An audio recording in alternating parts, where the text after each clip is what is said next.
कही मगर शर्तों में उलझा दिया। महिलाओं के नाम पर सारा एजेंडा ही बदल दिया। नीतियां अगर साफ होती हक कब का मिल जाता, आपने भविष्य कहकर उनका आज ही टाल दिया। प्रिया सरोज जी। धन्यवाद अध्यक्ष महोदय, आज आपने इतने महत्वपूर्ण विषय पर मुझे बोलने का अवसर दिया। अध्यक्ष महोदय, लोकतंत्र में सबसे बड़ी जिम्मेदारी केवल कानून बनाना नहीं होता, बल्कि सुनिश्चित करना होता है कि कानून के पीछे की नीतियां भी उतनी साफ और ईमानदार हो। अध्यक्ष महोदय, जल्दबाजी में लिए फैसला इतिहास में गलत बन जाते हैं, सोच समझ कर लिया फैसला देश की तकदीर बन जाती है। आज इस सदन में मैं उस आधी आबादी की आवाज़ बनकर खड़ी हूँ जिसे लोकतंत्र ने हमेशा ताकत को प्रतीक बनाया है, लेकिन जब अधिकार देने की बात आती है तब सरकार उन्हें शतरंज की गोटियों की तरह इस्तेमाल करती है। अध्यक्ष महोदय, हम सब महिला आरक्षण बिल के सपोर्ट में थे, हैं, रहेंगे, कोई इफ एंड बट की बात नहीं है, लेकिन सवाल ये है कि क्या यह बिल सच में महिलाओं को सशक्त करने के लिए है? क्या महिलाओं के नाम पर कुछ राजनीतिक उद्देश्य को पूरा करने के लिए है? अध्यक्ष महोदय, हक की बात कही मगर शर्तों में उलझा दिया। महिलाओं के नाम पर सारा एजेंडा ही बदल दिया। नीतियां अगर साफ होती हक कब का मिल जाता, आपने भविष्य कहकर उनका आज ही टाल दिया। अध्यक्ष महोदय, जो 3 बिल सदन में लाए गए हैं उन्हें जिस तरह से वुमेन रिजर्वेशन के रूप में प्रस्तुत किया जा रहा है, आज असल में वो इस बिल के जरिए देश के राजनीतिक नक्शे, रिप्रेजेंटेशन, पावर स्ट्रक्चर को बदलने की कोशिश की जा रही, वो भी महिलाओं के नाम पे। देखिए टाइमिंग, देखिए आप, राज्यों के चुनाव से ठीक पहले स्पेशल सेशन बुलाया गया, तो ये कोइंसिडेंस नहीं, कैलकुलेशन कहते हैं अध्यक्ष महोदय से। इस बिल में बहुत सारी समस्या है, जैसे आर्टिकल 82 अमेंडमेंट, महिला आरक्षण के नाम पर डिलिमिटेशन को सरकार की मर्जी पर छोड़ देना। पहले हर सेंसस के बाद ये प्रक्रिया अनिवार्य थी, नए बिल के बाद अब सरकार जब चाहे तब कर सकती है।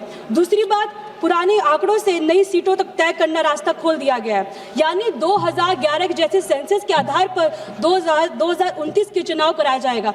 इस पे 2 लाइन कहना चाहूंगी। पुरानी आंकड़ों से नया इतिहास नहीं लिखा जाता, सच्चाई छुपाकर लोकतंत्र चला नहीं जाता।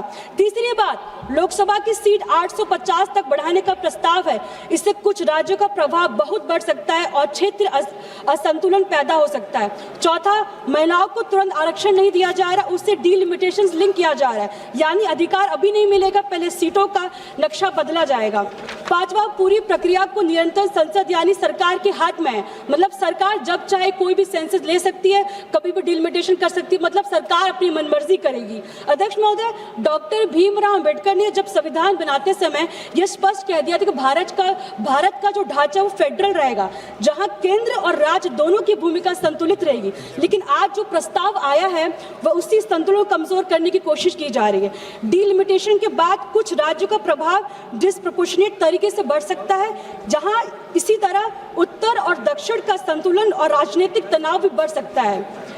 नारी शक्ति के सम्मान को भी सियासत में तोला गया, हक के सवाल को तारीखों में टाला गया, डिलिमिटेशन के नामों पर नक्शा बदला जा रहा है और इसे महिला आरक्षण का चेहरा बताया जा रहा है। अध्यक्ष महोदय, सबसे महत्वपूर्ण विषय है सोशल जस्टिस।